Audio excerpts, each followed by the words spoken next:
तो एक बहुत बड़ी ब्रेकिंग न्यूज है सरकारी कर्मचारियों के लिए। एक नई पेंशन स्कीम को केंद्रीय कैबिनेट ने मंजूरी दी है। इसके बारे में जानते हैं। देखिए, स्कीम का नाम है यूनिफाइड पेंशन स्कीम। वेतन का 50% हिस्सा अब पेंशन में आपको मिलेगा। 2004 में रिटायर हुए हो तब भी फायदा आपको मिलेगा, और जो वर्तमान में काम कर रहे हैं उनको तो मिलेगा ही, और एरियर्स भी मिलेंगे।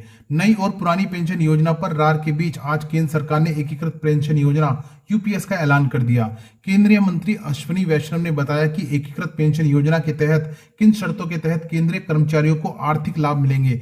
जानिए यूपीएस से जुड़ी अहम बातें। तो पहली मुख्य बात है, रिटायरमेंट के बाद औसत मूल वेतन की 50% निश्चित राशि मिलेगी। 50% राशि के लिए 25 साल की सेवा अनिवार्य होगी। सरकारी कर्मियों को न्यूनतम पेंशन 10,000 रुपए मिलेगी। अब इन तीनों पॉइंट्स को हम डिटेल में जानेंगे, क्योंकि अभी आप कंफ्यूज हो गए होंगे। देखिए, केंद्रीय कैबिनेट की बैठक में शनिवार को कई अहम ऐलान हुए। इनमें सबसे बड़ा फैसला एकीकृत पेंशन योजना को लेकर रहा। सरकारी कर्मचारियों के लिए लाई गई इस योजना में कई बड़े ऐलान हैं। यूपीएस की सबसे बड़ी खास बात यह है कि इसमें पुरानी पेंशन स्कीम की तरह ही सरकारी कर्मियों को रिटायरमेंट के बाद औसत मूल वेतन की 50% राशि मिलेगी। हालांकि इसके लिए कई मानक और नियम भी तय किए गए हैं। देखिए, यूपीएस के 5 स्तंभ हैं। योजना 1 अप्रैल 2025 से लागू होगी। पहला है 50% की सुनिश्चित पेंशन। यूपीएस अपनाने पर सुनिश्चित पेंशन मिलेगी। इसकी रकम सेवानिवृत्ति से पहले के 12 महीने के औसत मूल्य वेतन का 50% होगा। यानी आखिरी के जो 12 महीने में आपको मूल वेतन मिला है, ठीक है, उनका औसत निकाला जाएगा, और फिर उसका 50% जो भी होगा वो आपको बेसिक पेंशन मिलेगी। इसके ऊपर डीए भी मिलेगा, ठीक है। 25 वर्ष तक की सेवा पर ही यह रकम मिलेगी। 25 वर्ष से कम और 10 साल से ज्यादा की सेवा पर उसके अनुपात में पेंशन मिलेगी, ठीक है।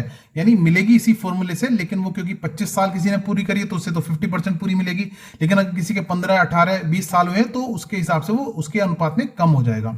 अब बात आती है पारिवारिक पेंशन की। किसी भी कर्मचारी के निधन से पहले पेंशन की कुल रकम का 60% हिस्सा परिवार को मिलेगा। यानी अगर कोई कर्मचारी, ठीक है, रिटायर हो गया, उसे पेंशन मिल रही है, ठीक है, तो जो पेंशन मिल रही थी कर्मचारी को, उसकी मृत्यु के पश्चात उसे अब उसकी पत्नी को 60% पुरानी पेंशन, यानी जो कर्मचारी को मिल रही थी पेंशन, उसके बराबर उसको रकम मिलेगी, ठीक है। अब आते हैं, तीसरा पॉइंट है न्यूनतम पेंशन। यदि किसी कर्मचारी की नौकरी के वर्ष हैं वो 10 साल से कम है, यानी 10 साल से कम की सेवा दी है, 3 साल, 5 साल, 6 साल, जैसे कि एनपीएस में अगर किसी ने 5 साल नौकरी की और वो रिटायर हो गया तो उसे 2,000, 4,000 ऐसे पेंशन मिलती थी। तो अब ये सिस्टम नहीं है। अगर किसी की नौकरी, है ना, 1 दिन भी है और 10 साल से नीचे है, तो उसे कम से कम 10,000 रुपये प्रति माह बेसिक न्यूनतम पेंशन तो मिलेगी ही मिलेगी।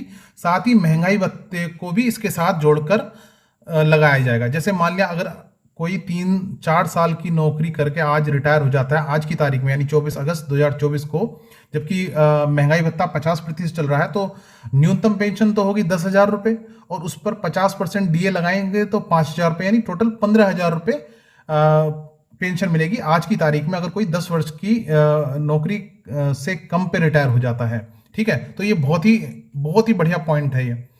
4th पॉइंट है महंगाई दर के साथ इंडेक्सेशन। तो जैसे कि हम पहले बता चुके हैं कि जो भी न्यूनतम पेंशन है उसके साथ महंगाई भी मिलेगी, लेकिन इस बार उन्होंने डीएनएस अलाउंस ना कह के इसे डीएनएस रिलीफ कहा है, डीआर कहा है। उपरोक्त तीनों तरह की पेंशन, यानी सुनिश्चित पेंशन, ठीक है, पारिवारिक पेंशन और न्यूनतम पेंशन के मामलों में महंगाई राहत यानी डीआर के आधार पर इन्फ्लेशन इंडेक्सेशन मिलेगा, जैसे कि अब तक जो महंगाई कैलकुलेट होती रही थी उसी के हिसाब से।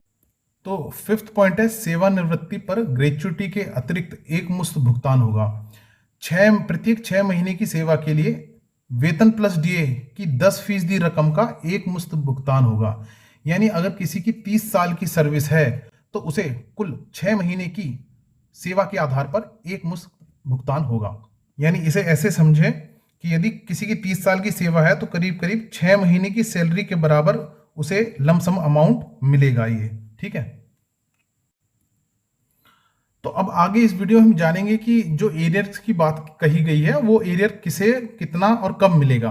कोई एनपीएस में रहना चाहे तो उसमें रह सकता है। अगर यूपीएस अपनाना चाहे तो इसका विकल्प चुन सकता है। राज्य सरकारें भी इस संरचना को चुन सकती है, यानी ये तो फिलहाल केंद्र के लिए है, लेकिन अगर कोई राज्य सरकार इसे अपनाना चाहती है तो वो अपना सकती है। अगर राज्य सरकार के कर्मचारी भी इसमें शामिल होते हैं तो लगभग 90 लाख कर्मचारियों को इसका फायदा होगा। केंद्र का योगदान बढ़कर 18.5%। इसका क्या मतलब है? कर्मचारियों पर इसका भार नहीं पड़ेगा, यानी इस पेंशन स्कीम का कर्मचारियों पर कोई कटौती नहीं होगी। 10 वर्ष पहले तक कर्मचारी और सरकार 10-10% का योगदान कर रहे थे। उसके बाद में आपने देखा कि सरकार ने योगदान बढ़ाकर 14% कर दिया था। यह अपने आप में बहुत बड़ा कदम था वैसे तो। अब केंद्र सरकार का योगदान बढ़कर 18.5% हो जाएगा। यह स्कीम 1 अप्रैल 2025 से लागू होगी। अब किसे फायदा मिलेगा? वित्त सचिव डॉक्टर टीवी सोमानाथन ने कहा कि जो कर्मचारी 2004 से अब तक और आगे 31 मार्च 2025 तक सेवानिवृत्त होंगे वे भी यूपीएस के 5 बिंदुओं का फायदा ले सकेंगे। उन्हें एरियर्स भी मिलेंगे। जो राशि उन्हें मिल चुकी है उसमें से नई गणना के मुताबिक रकम एडजस्ट होगी, यानी जो आपका एनपीएस में कट चुका है। एरियर्स के लिए 800 करोड़ रुपए रखे गए हैं। यह योजना पूरी तरह वित्त पोषित है। केंद्र का पेंशन में जो योगदान बढ़ेगा उसके अतिरिक्त भार को वहन के लिए वार्षिक आधार पर 6,250 करोड़ रुपए रखे गए हैं। अब जानते हैं एरियर्स की गणना कैसे होगी। वित्त सचिव डॉक्टर टीवी सोमानाथन ने कहा कि 2004 से अब तक 20 साल का वक्त गुजरा है। इस दौरान एनपीएस के तहत सेवानिवृत्त होने वाले कर्मियों की संख्या अपेक्षाकृत कम है। इनका पूरा रिकॉर्ड हमारे पास है। वे कब सेवा में आए, कब वे सेवानिवृत्त हुए, तब उन्हें रकम कितनी मिली है, यह सारी जानकारी हमारे पास है। अगर वे यूपीएस चुनते हैं तो उन्हें गणना के मुताबिक ब्याज जोड़कर जितना एरियर्स बनेगा उतना दिया जाएगा। तो दोस्तों, ऐसी और खबर को जानने के लिए, अपडेटेड रहने के लिए, इस यूपीएस योजना के बारे में और डिटेल में आगे जो महत्वपूर्ण बिंदु ओपन होकर आएंगे उनको जानने के लिए चैनल को जरूर सब्सक्राइब कर लीजिए।